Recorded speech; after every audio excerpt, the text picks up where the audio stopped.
إلى المسجد الأقصى الذي باركنا حوله لنريه من آياتنا إنه هو السميع البصير. صدق الله مولانا العظيم وصدق رسوله النبي الكريم الأمين. إن الله وملائكته يصلون على النبي يا أيها الذين آمنوا صلوا عليه وسلموا تسليما. بابا سے بلند پڑھ لیجیے صلی اللہ علیہ یا رسول اللہ وسلم علیہ حبیب اللہ. حضرت جبریل کا یوں آنا جانا اور ہے، یوں حضرت جبریل کا یوں آنا جانا اور ہے، طالب و مطلوب کا ملنا ملانا اور ہے. مل کے پڑھیے طالب و مطلوب کا ملنا ملانا اور ہے. طور پر موسیٰ کو دکھلائی گئی ایک جھلک. طور پر موسیٰ کو دکھلائی گئی بس ایک جھلک. سامنے یوں بیٹھ کر جلوہ کرانا اور ہے، سامنے یوں بیٹھ کر جلوہ کرانا اور ہے. طور پر جانا موسیٰ کا کجا ہے، جانا محمد کا کجا. جانا موسیٰ کا کجا ہے، جانا محمد کا کجا. اپنا جانا اور ہے، رب کا بلانا اور ہے. اپنا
احمد مجتبی محمد مصطفیٰ صلی اللہ علیہ وسلم کے حضور ناز اپنی عقیدتوں کا محبتوں کا خراج پیش کرنے کے بعد میرے واجب الاحترام بزرگ دوست احباب السلام علیکم ورحمۃ اللہ وبرکاتہ۔ اللہ تعالیٰ میری زبان پر کلمات الحق جاری فرمائے، مجھ سمیت سب سننے والوں کو اس پر عمل کی توفیق عطا فرمائے۔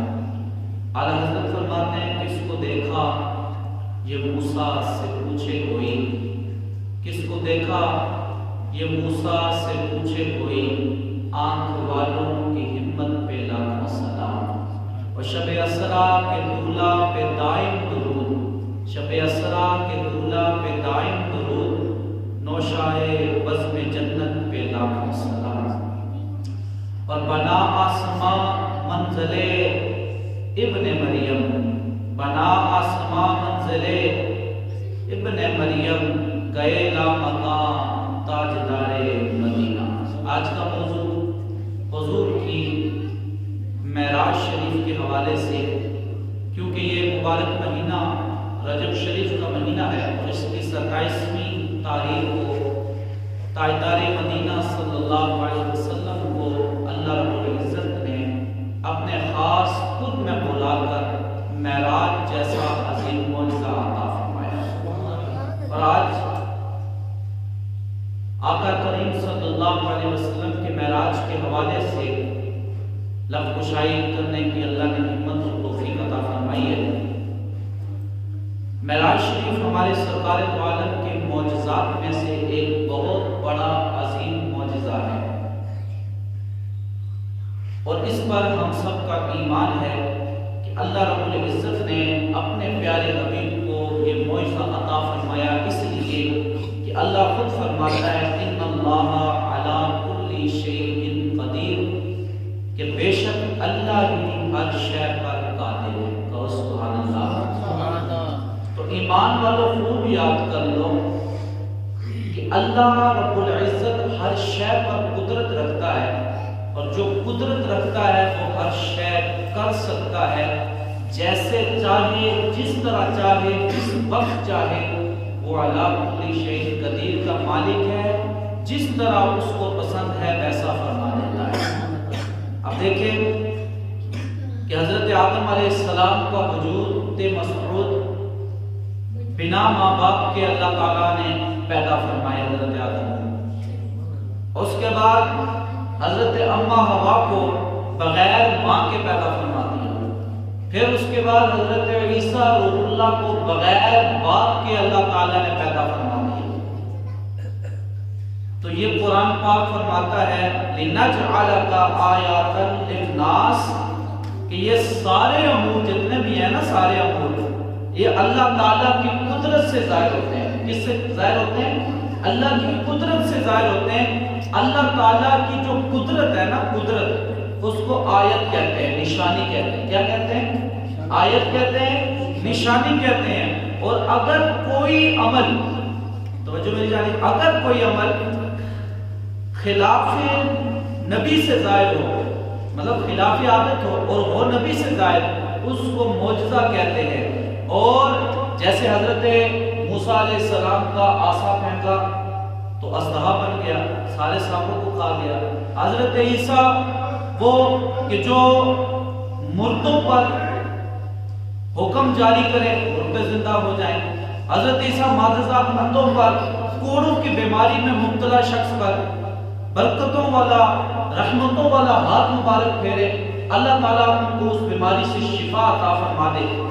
اور ہمارے پیارے نبی رحمت صلی اللہ علیہ وسلم کو یہ معجزہ دیا، آپ انگلی کے اشارے سے چاند کے 2 ٹکڑے کر دیں، آپ انگلی کا اشارہ فرمائیں، ڈوبا ہوا سورج پلٹ کر عصر کے وقت پر آ جائے، آپ پتھروں ہاتھوں میں کنکریوں کو رکھیں، کنکریاں کلمہ پڑھنے لگیں، آپ اگر مشکیزے میں ہاتھ مبارک ڈالیں تو آپ کے مبارک ہاتھوں سے پانی کے چشمے جاری ہو جائیں۔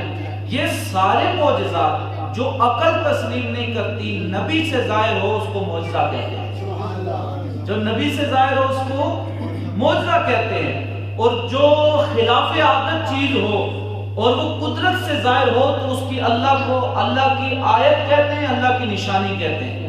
نبی سے ظاہر ہو تو معجزہ کہتے ہیں، اور اگر ولی سے ظاہر ہو تو اس کو کرامت کہتے ہیں۔ اس کو کیا کہتے ہیں؟ کرامت کہتے ہیں، خلاف عادت چیز۔ اب دیکھیں شیخ عبد القادر جیلانی غوث اعظم دستگیر، آپ رضی اللہ تعالیٰ عنہ کہ ایک رمضان المبارک میں سارے 70 مریدین آ گئے کہ آپ ہمارے پاس افطاری کریں گے۔ روایات میں آتا ہے، کتابوں میں درج ہے کہ آپ 70 کے 70 مریدوں کے پاس افطاری کے لیے موجود تھے، اور جب افطاری کے بعد بات ہونے لگی کہ میرے پاس بھی آج موجود تھے، میرے پاس بھی موجود تھے، میرے پاس بھی موجود تھے، آپ کے بیٹے عبدالرزاق کہنے لگے کیسی بات کرتے ہو، ابا حضور تو گھر میں آستانے پر افطاری کی۔ تو آپ مسکرائے، آپ نے کہا اے بیٹے، جس طرح میں تجھے نظر آ رہا تھا افطاری کرتے، ایسے ہی میں ہر مرید کے گھر میں بھی موجود تھا۔ کہا یہ کیسے ہو گیا؟ آپ نے سامنے ایک درخت تھا، درختوں کی طرف اشارہ کیا اور درختوں کے ہر پتے پہ غوث اعظم نظر آ رہے تھے۔ کہا جس طرح درخت کے ہر پتے پہ میں نظر آ رہا ہوں، اسی طرح بالکل میں ہر مرید کے گھر میں بھی موجود تھا۔ یہ تو مرید، جب ولی سے کوئی خلاف عادت بات ہو تو اس کو کرامت کہتے ہیں۔ اور اب جو عقل میں بات نہ آئے اور نبی سے ظاہر ہو اس کو معجزہ کہتے ہیں۔ اب نبی کا یہ سب سے بڑا معجزہ آمینہ کے لال محمد مصطفیٰ کا سب سے بڑا معجزہ، اور آپ جسمانی معراج اللہ تعالیٰ نے آپ کو عطا فرمائی۔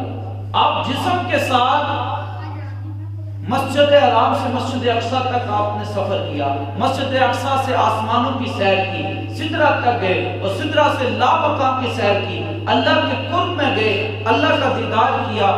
یہ اللہ رب العزت نے آپ کو جسمانی معراج عطا فرمائی۔ بہت سارے صحابہ کرام ہیں جو اس بات کے قائل ہیں کہ اللہ نے آپ کو جسمانی معراج عطا فرمائی۔ اللہ تعالیٰ کا ارشاد ہے اسرا بعبدہ، کیا ہے؟ اسرا بعبدہ۔ آپ نے فرمایا کہ لفظ عبد جو ہے نا، لفظ عبد ہے، قرآن ہے نا، لفظ عبد جو ہے قرآن شریف اور حدیث شریف میں اور عرب کی بولی میں صرف روح کو نہیں کہا جاتا، یا صرف روح کو نہیں کہا جاتا، یا صرف جسم کے لیے نہیں بولا جاتا، بلکہ روح اور جسم کے دونوں مجموعے کو عبد کہا جاتا ہے۔ خالی روح کو نہیں کہا جاتا ہے، خالی جسم کو بھی نہیں کہا جاتا، تو دونوں کے مجموعے کو عبد کہا جاتا ہے۔ اب ظاہر ہوا کہ جو رب نے فرمایا نا اسرا بعبدہ، اس سے مراد حضور کو خالی روحانی معراج نہیں ہوئی، بلکہ حضور کو جسمانی معراج ہوئی، اور جاگتی آنکھوں سے اللہ کے دیدار کیا ہے، جاگتی آنکھوں سے اللہ کے قرب میں گئے اور اللہ کی نشانیوں کو دیکھا۔ اور دوسری بات، اگر خواب میں ہی جانا تھا یا خواب میں ہی معراج ہوئی تو پھر سواری کی کیا ضرورت تھی؟ یہ اتنے اہتمام کی کیا ضرورت تھی؟ تو اللہ رب العزت نے جو براق سواری اپنے معبود کے لیے بھیجی، وہ آقا کریم براق پر سوار ہوئے، یہ اس بات کی دلیل ہے کہ اللہ رب العزت نے معبود کو جسمانی معراج عطا فرمایا۔ اور پھر اللہ تعالیٰ کا فرمان ہے اسرا، رات کو سیر کراتا ہے۔ اللہ فرماتا ہے اسرا، رات کو سیر کراتا ہے۔ تو اسرا کا اطلاق اس سیر پر نہیں ہوتا جو خواب میں ہو، بلکہ اس سیر کا اطلاق اس پر ہوتا ہے جو رات کے وقت میں عالم بیداری میں سیر کرائی جائے، اس کو عربی میں اسرا کہا جاتا ہے۔ اور اس کے بعد اسرا کا استعمال اس بات کی دلیل بھی ہے کہ معراج مصطفیٰ میں، معراج النبی میں جو حضور کو معراج ہوئی، وہ حضور نبی رحمت صلی اللہ علیہ وسلم کی معراج جسمانی معراج تھی۔ کون سی معراج تھی؟ جسمانی معراج۔ اللہ تعالیٰ کا فرمان ہے ما ضاع البصر وما طغى، 27واں پارہ بولے نا، تو اللہ فرماتا ہے 2 پاروں میں حضور کی معراج کا ذکر ہے، ایک 15واں پارہ ہے، ایک 27واں پارہ ہے سورہ نجم۔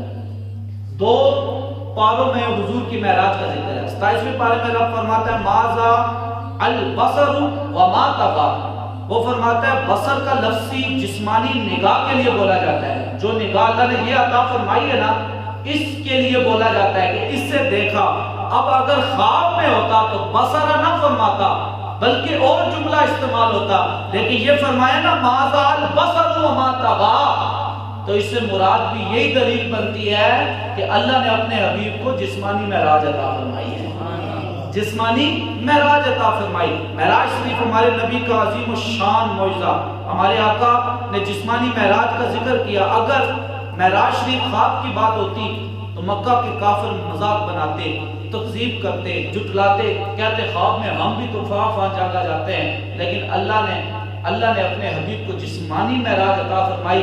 کہا کوئی کافر اس پر تکذیب نہیں کر سکتا، اس کو جھٹلا نہیں سکتا، کیونکہ یہ وہ معراج ہے کہ جو اپنے حبیب کو میں جسمانی عطا فرما رہا ہوں۔ پھر فرمایا، عاشق فرماتے ہیں نا افر منکر یہ بڑا جوش تعصب آخر، بھیڑ میں ہاتھ سے کم بخت کے ایمان گیا، انہیں جانا انہیں مانا نہ رکھا غیر سے کام، للہ الحمد کے دنیا سے مسلمان گئے۔ یہ حضور کی ہر بات میں تو اعتراض کرتا ہے، یہ حضور کی شان ہے کہ اللہ جس کو جتنی شان عطا فرمائے۔ تو ہمارے پیارے نبی صلی اللہ علیہ وسلم کو اللہ تعالیٰ نے جسمانی معراج عطا فرمائی۔ اچھا، اب یہ خیال آئے گا کہ حضور اتنا زیادہ لمبا سفر کر کے کیسے گئے، کیسے آئے؟ تو اب پرانی دلیلیں سنیں۔ پہلی پرانی دلیل ہے حضرت آدم اور حضرت اما حوا دونوں انسانی جسم کے ساتھ کہاں رہے؟ اللہ نے جب پیدا فرمایا تو کیا کہا؟ کہاں رہو؟ اللہ فرماتا ہے قلنا یا آدم اسکن انت وزوجک الجنہ، اللہ نے فرمایا اے آدم تو اور تیری بیوی جنت میں سکونت اختیار کرے۔ کہاں پر قیام کرے؟ جنت میں۔ پہلی دلیل قرآن کی۔ تو اس کا مطلب ہے کہ یہ جو جسمانی ہے یہ جنت تک جا سکتے ہیں، دلیل ہے نا بھائی، جنت تک حضرت آدم رہے، حضرت اما حوا رہے، تو آپ کی اولاد نسل انسانی ہے، تو حضرت آدم کو اور حضرت اما حوا کو کہا جنت میں رہو۔ پھر حضرت ادریس اسی جسم خاکی کے ساتھ آسمانوں کی طرف تشریف لے گیا۔ اللہ فرماتا ہے وَاذْكُرْ فِي الْكِتَابِ إِدْرِيسَ إِنَّهُ كَانَ صِدِّيقًا نَبِيًّا وَرَفَعْنَاهُ مَكَانًا عَلِيًّا، اور کتاب میں ادریس کو یاد کرو، بے شک وہ صدیق تھا اور غیب کی خبریں دیتا تھا، ہم نے اسے بلند مرتبے کے لیے اٹھا لیا۔ اب وہ اٹھا لیے گئے آسمان، اس کا مطلب ہے نبی جا رہے ہیں آسمانوں کی طرف۔ پھر تیسری بات سنیں، حضرت عیسیٰ اپنے جسم عقی کے ساتھ آسمانوں میں تشریف لے گئے اور اب چوتھے آسمان پر جلوہ فرما ہے۔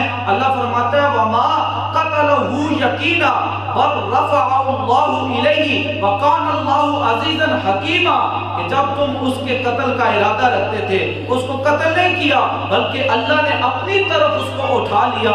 اللہ بڑے غالب حکمت والا ہے، اللہ بڑی غالب۔ اس کا مطلب ہے آدم بھی جنت میں رہ کے آئے، حضرت ادریس بھی آسمانوں کی طرف اٹھا لیے گئے، حضرت ادریس بھی آسمانوں پر اٹھا لیے گئے، حضرت عیسیٰ بھی چوتھے آسمان پر اٹھا لیے گئے۔ اس کا مطلب ہے آسمانوں تک نبی جا سکتے ہیں، یہ نبیوں کا معجزہ ہے، یہ نبیوں کا معجزہ ہے۔ تو حضرت آدم حضرت حوا جنت میں رہیں اور آسمانوں کی سیر کرتے رہیں اور پھر زمین پر جلوہ افروز ہوں، پھر حضرت ادریس آسمانوں کی طرف اٹھا لیے جائیں، حضرت عیسیٰ آسمانوں کی طرف اٹھا لیا جائیں، تو یہ سب سے بڑا اعزاز میرے محبوب کا تھا کہ اللہ نے اپنے حبیب کو معراج کی راہ سیر کے لیے بلایا۔ کہا جہاں پر آدم رہے حوا رہے اس جنت کا نظارہ بھی کرو، جہاں پر عیسیٰ ہے اس سے اوپر بھی آؤ، جہاں پر ادریس قائم ہے اس جگہ سے اوپر آؤ، تاکہ یہ سب جان جائیں کہ اللہ کا جو حبیب ہے سارے نبیوں کا سردار ہے، اس کو رب نے یہ شان عطا فرمائی۔ دوسری دلیل قرآن کی، اعلیٰ حضرت بھی فرماتے ہیں جس کو شایع ہے عرش خدا پر جلوس، جس کو شایع ہے عرش خدا پر جلوس، ہے وہ سلطان والا ہمارا نبی، سب سے اولا ہو اعلیٰ ہمارا نبی، سب سے بالا ہو اعلیٰ ہمارا نبی۔ اچھا، پھر حضرت ابو بکر صدیق کا جب حضور نبی رحمت صلی اللہ علیہ وسلم واپس آئے، جب یہ معجزہ بیان کیا تو ہر ایک نے کہا کہ ایسا تو ممکن ہی نہیں. بیت المقدس تک سفر اتنے میل ہے، اتنے دنوں کا سفر راتوں رات قائم ہو گیا، اور بات یہیں پر رکی ہی نہیں، بات تو اس سے آگے کی بھی ہو رہی ہے. تو کافروں نے تو انکار کر دیا، اور جاہلوں کا سردار ابو جہل نے انکار کیا. تو پھر آج تک ذلیل ہو رہا ہے، قیامت والے دن بھی ذلیل ہوگا. لیکن جب بات پہنچتے پہنچتے ابو بکر صدیق تک پہنچی تو ابو بکر صدیق نے کہا یہ بات عقل تسلیم نہیں کرتی، بتاؤ یہ کہا کس نے ہے؟ کہا تمہارا ہی صدیق، تمہارا ہی دوست، تمہارا ہی پیارا عبداللہ کا بیٹا محمد بن عبداللہ کہتا ہے صلی اللہ علیہ وسلم کہ وہ راتوں رات مسجد حرام سے مسجد اقصی چلا گیا اور وہاں سے آسمانوں کی سیر کی. آپ مسکرائے اور آپ نے کہا اگر یہ بات میرے دوست میرے پیارے آقا محمد مصطفیٰ نے کی ہے تو یہ سچی ہے، میں اس کی تصدیق کرتا ہوں. اور خالی اس بات کی تصدیق نہیں کہ مسجد حرام سے مسجد اقصی تک محمد گئے، بلکہ اگر محمد اس سے آگے کی بھی بات کرتے ہیں تو ابو بکر اس کی تصدیق کرتا ہے. پھر تاج کیا ملا قیامت تک کے لیے ابو بکر کو. ابو بکر بعد میں کہا جاتا ہے، سب سے پہلے زبان پر آتا ہے صدیق اکبر رضی اللہ تعالیٰ عنہ، صدیق اکبر رضی اللہ تعالیٰ عنہ. تو نبی رحمت صلی اللہ علیہ وسلم کی معراج کی حکمتیں کیا تھی؟ بہت اہم چیز ہے کہ حضور کی معراج کی حکمتیں کیا تھی. سب سے پہلی حکمت اللہ فرماتا ہے ان اللہ اشترى من المؤمنین انفسهم واموالهم بان لهم الجنہ. اللہ فرماتا ہے بے شک اللہ نے مسلمانوں سے ان کے مال و جان خرید لیے، اور اس بدلے پر کہ ان کے لیے اللہ نے جنت رکھی ہے. مسلمانوں کے مال و جان خرید لیے، کس کے بدلے؟ جنت کے بدلے. اب دیکھیں اللہ تعالیٰ خریدنے والا ہے، مومن بیچنے والا ہے، اور مومن کی جان و مال بکنے والا مال ہے، تو اس کی قیمت کیا ہے؟ جنت ہے. اور ہمارے حضور اس سودے کے کیا ہے؟ وکیل ہے. ہمارے اس سودے کے کیا؟ وکیل ہیں، اور وکیل اعظم ہیں. وہ مالوں کو بھی دیکھتے ہیں، اس کی قیمت کو بھی جانتے ہیں. اور اللہ تعالیٰ نے جو فرمایا نا حبیب آپ نے اپنی امت کو بھی دیکھا ہے اور ان کے جان و مال کا بھی مشاہدہ فرما لیا ہے. اب میں نے آپ کی امت کے جان و مال کو جو خریدا ہے اس کے بدلے جو ان کے لیے جنت ہے. اب ایسا تو ہو نہیں سکتا آپ امت کے جان و مال کا مشاہدہ کریں جو مال بکنے والا ہے، جو رب خریدنے والا ہے، اور اس کا مشاہدہ نہ کریں جو بدلے میں ان کو ملنے والا ہے، تو پھر یہ بات مناسب نہ ہوگی.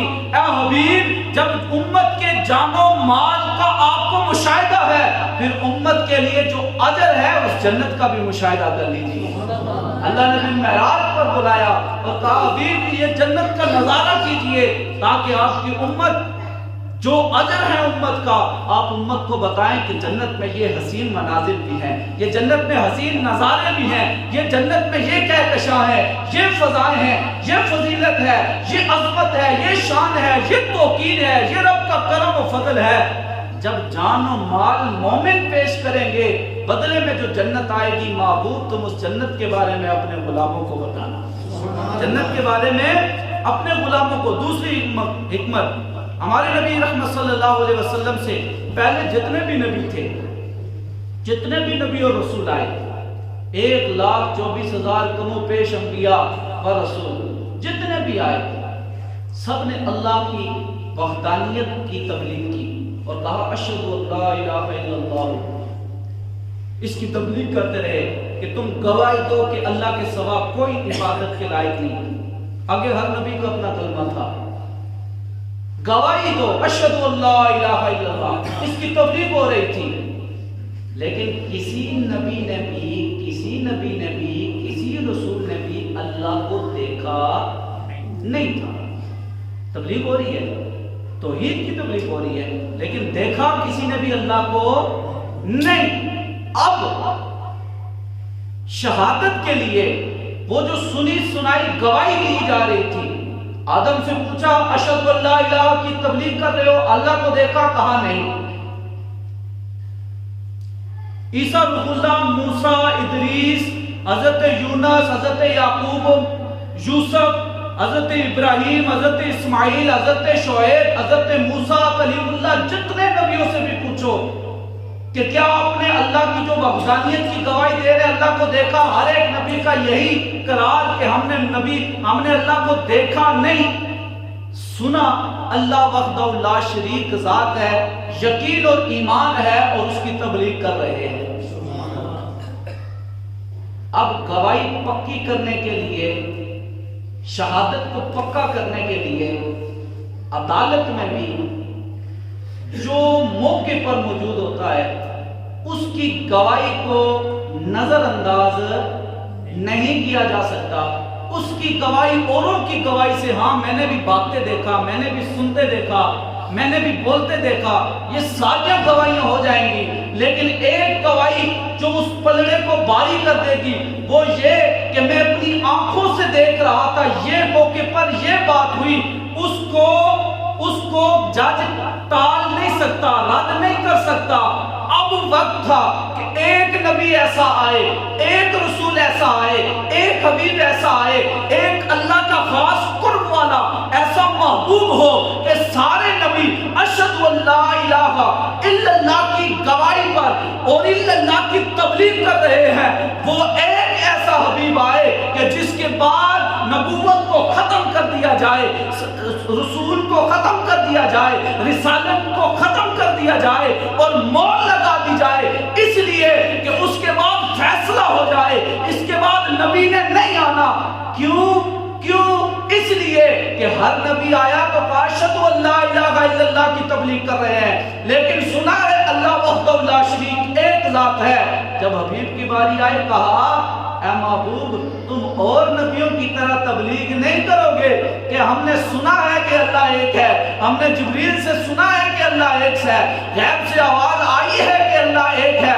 نانا حبیب اب آپ کی باری ہے اور آپ کو اپنا حبیب بنایا ہے، اور اب یہ ہونا ہے کہ آپ اپنی آنکھوں سے اس وحدہ لا شریک ذات کو دیکھو اور پھر غلاموں کو کہو اشہد ان لا الہ الا اللہ محمد رسول اللہ، میں گواہی دیتا ہوں اللہ ایک ہے، ان آنکھوں سے دیکھ کر آیا ہوں، اللہ ایک ہے اور میں محمد اس کا بندہ اور اس کا رسول ہوں۔ سبحان اللہ۔ یہ دوسری حکمت تھی شب معراج میں معراج کرانے کی کہ وہ وحدہ لا شریک کی جو تبلیغ ہو رہی ہے خالی سنی سنائی نہیں، بلکہ اب دیکھ کر تبلیغ ہو کہ اللہ کا حبیب فرما رہا ہے کہ میں اللہ کو دیکھ کر آیا ہوں، وہ وحدہ لا شریک ذات ہے۔ اور پھر تیسری حکمت، اللہ تعالیٰ نے زمین و آسمان کو پیدا فرمایا تو زمین اور آسمان، ایک کتاب میں ذکر ہے دراج النبوہ میں کہ اللہ نے جب زمین و آسمان کو پیدا فرمایا نا تو ان میں طویل بحث ہوئی۔ زمین کہتی ہے مجھ میں یہ چیزیں میں تجھ سے فضیلت والی ہوں، آسمان کہتا ہے مجھ میں یہ چیزیں ہیں میں فضیلت والا ہوں۔ دونوں میں بات ہو رہی ہے کہ میں تجھ سے بہتر ہوں، میں تجھ سے بہتر ہوں۔ زمین کہتی ہے مجھ میں شجر ہیں، حجر ہیں، چرند ہیں، پرند ہیں، میرے دامن میں رنگ برنگے پھول ہیں جو میری زینت ہیں۔ آسمان نے جواب دیا زمین سن، مجھ میں چاند ہے، مجھ میں سورج ہے، مجھ میں ستارے ہیں، مجھ میں لوح قلم عرش و کرسی ہے۔ زمین نے کہا مجھ میں بیت المقدس ہے، مجھ میں حرم شریف ہے جس کی زیارت انبیاء اور اولیاء کر رہے ہیں، تمام مسلمان کرتے ہیں۔ آسمان نے کہا مجھ میں بیت المعمور ہے جس کا طواف فرشتے کرتے ہیں۔ کہ سبحان اللہ، مجھ میں بیت المعمور ہے جس کا طواف فرشتے کرتے ہیں۔ آسمان نے کہا اچھا، زمین نے کہا کہ آسمان نے کہا مجھ میں جنت ہے، اور زمین مسکرا کر خوشی میں ڈوب کر اپنا سر اونچا کر کے آسمان کی طرف دیکھ کر کہا کہ تو خوش ہوتی ہے کہ تجھ میں بیت المعمور ہے آسمان، تو خوش ہوتا ہے تجھ میں جنت ہے، تو خوش ہوتا ہے کہ تجھ میں ہر چیز موجود ہے، لیکن سن، جس جنت کا مالک ہو، وہ مالک مجھے آزاد ہے کہ اللہ نے وہ مالک مجھے عطا فرمایا ہے جو مدینے میں محمد الرسول اللہ کی ذات ہے۔ جب یہ بات ہوئی تو پھر آسمان نے رب کی بارگاہ میں عرض کی، اے رب العالمین، اے رب العالمین، اے رب العالمین، تو نے ہر چیز آسمان کو عطا فرمائی، زمین کو اب بھی عطا فرمائی، ہر ایک کا مقابلہ تھا، اس کو بھی عطا فرمائی، مجھ کو بھی عطا فرمائی، ایک چیز اس پہ زیادہ آ گئی ہے، وہ ہے تیرے حبیب کی ذات جو وہاں مدینے میں تشریف فرما ہے۔ اے اللہ رب العزت، ایک وقت ایسا عطا فرما کہ تو اپنے حبیب کو آسمان کی سیر کروائے تاکہ اس کے قدموں کا میں بھی بوسہ لوں اور یہ اعزاز کر سکوں، یہ انداز، یہ ناز کر سکوں کہ اے زمین تجھ میں اللہ کا حبیب ہے تو تو خالی ناز نہ کر، وہ اللہ کا حبیب مجھ میں بھی تشریف فرما ہوا ہے۔ پھر اللہ نے اس کی وہ دعا قبول کی، پھر آسمانوں کی سیر اللہ رب العزت نے اپنے حبیب کو عطا فرمائی، یہ مدراج النبوہ میں۔ اور اس کے بعد چوتھی حکمت، ہمارے پیارے نبی، آخری رسول، اب آپ کے بعد قیامت تک کوئی نیا نبی لا نبی بعدی۔ اللہ کے حبیب نے فرمایا میرے بعد کوئی نبی نہیں آ سکتا، میرے بعد کوئی نبی، لا نبی سارے کہے لا نبی بعدی، لا نبی بعدی۔ اللہ تعالیٰ اسی پر ہم سب کا خاتمہ فرمائے، کوئی نیا نبی نہیں آ سکتا۔ قیامت تک کا زمانہ ہمارے نبی کا زمانہ ہے، قیامت تک کا زمانہ ہمارے نبی رحمت عالم کا زمانہ ہے، اور یہ زمانہ ایسا ہے کہ سائنس اپنے عروج پر پہنچ چکی ہے، اپنے عروج پر پہنچ چکی ہے، سائنس اتنی ترقی کر رہی ہے، سائنس اتنی ترقی کر چکی ہے کہ اب تو وہ خلا کا سفر طے کر کے چاند پر جا کر قدم رکھنے کے قریب قدم رکھ چکی ہے، اور اس سے بھی آگے بڑھنے کی، دوسرے سیاروں پر جانے کی تیاریوں میں لگی ہوئی ہے۔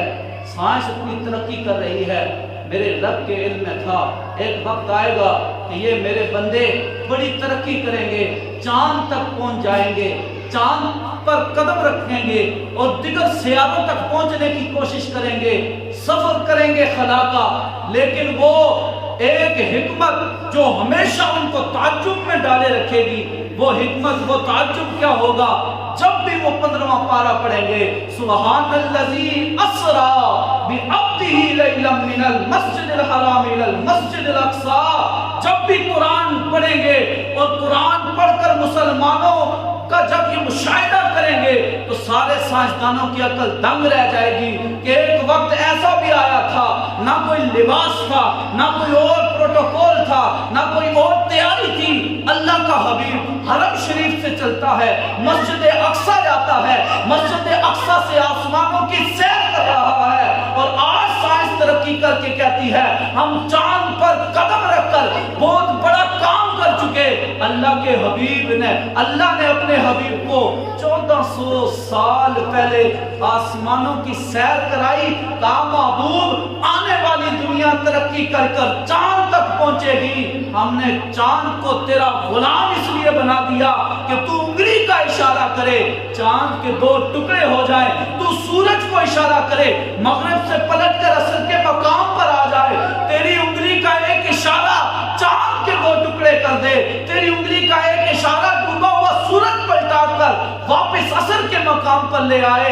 یہ اس لیے تاکہ دنیا والے جان جائیں کہ اللہ نے اپنے حبیب کے لیے کائنات بنائی ہے اور ہر شے اپنے حبیب کے اختیار میں دے دی ہے۔ سبحان اللہ، ہر شے اللہ نے اپنے محبوب کے اختیار میں دے دی ہے، اور اسی لیے اللہ حضرت نے کہا سب سے اولا ہو اعلیٰ ہمارا نبی، سب سے بالا ہو اعلیٰ ہمارا نبی۔ اور 5ویں حکمت یہ ہے کہ اللہ فرماتا ہے اِنَّا آتَيْنَاكَ الْكَوْثَرَ، اللہ نے فرمایا بے شک ہم نے محبوب آپ کو خیر کثیر عطا فرمائی، ہم نے آپ کو خیر کثیر عطا فرمائی، زمین سے آسمان تک، فرش سے عرش تک، کل عالم کا قبضہ اور اختیار اے محبوب ہم نے آپ کو دے دیا، اے پیارے حبیب آپ کو عطا فرما دیا۔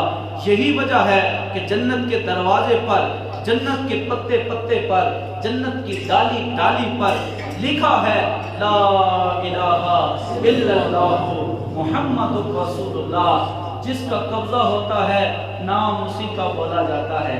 جس کا قبضہ ہوتا ہے نا، یہ پراپرٹی والے زیادہ جانتے ہیں، جس کا قبضہ ہوتا ہے نام اسی کا بولا جاتا ہے. جس کے ملک میں ہو نام اسی کا بولا جاتا ہے، تذکرہ اسی کا ہوتا ہے. جنت کے ہر دروازے پر، پتے پتے پر، ڈالی ڈالی پر لکھا ہے لا الہ الا اللہ محمد الرسول اللہ. یعنی تمام عالم کا، سب چیزوں کا، ذرے ذرے کا، پتے پتے کا، قطرے قطرے کا خالق اللہ ہے، یعنی پیدا کرنے والا اللہ ہے. لیکن جنت کے دروازوں کا، جنت کے ذرے ذرے کا، پتے پتے کا، ڈالی ڈالی کا، قطرے قطرے کا جو مالک ہے اللہ نے اپنے حبیب محمد مصطفیٰ کو بنایا. پھر آپ کوئی آیت واپس ذہن میں لے کر آئیں. بنایا کس نے؟ اللہ نے. بنایا کس نے؟ اور اللہ کیوں بنائے؟ ان اللہ علی کل شیء قدیر. اللہ فرماتا ہے میں ہر شے پر قادر ہوں. جب چاہوں، جس کو چاہوں، جس وقت چاہوں، جو ملک عطا فرما دوں، جو قدرت عطا فرما دوں. اور خود حضور بخاری شریف کی حدیث ہے، حضور نے فرمایا اللہ عطا کرنے والا ہے اور میں محمد تقسیم کرنے والا ہوں. اللہ عطا کر رہا ہے، میں محمد تقسیم کر رہا ہوں. خالق کل نے آپ کو مالک کل بنا دیا. خالق کل نے آپ کو مالک کل بنا دیا. دونوں جہاں ہیں آپ کے قبضہ و اختیار میں. وما توفیقی الا باللہ. تمامی حضرات سنت ادا فرمائیں.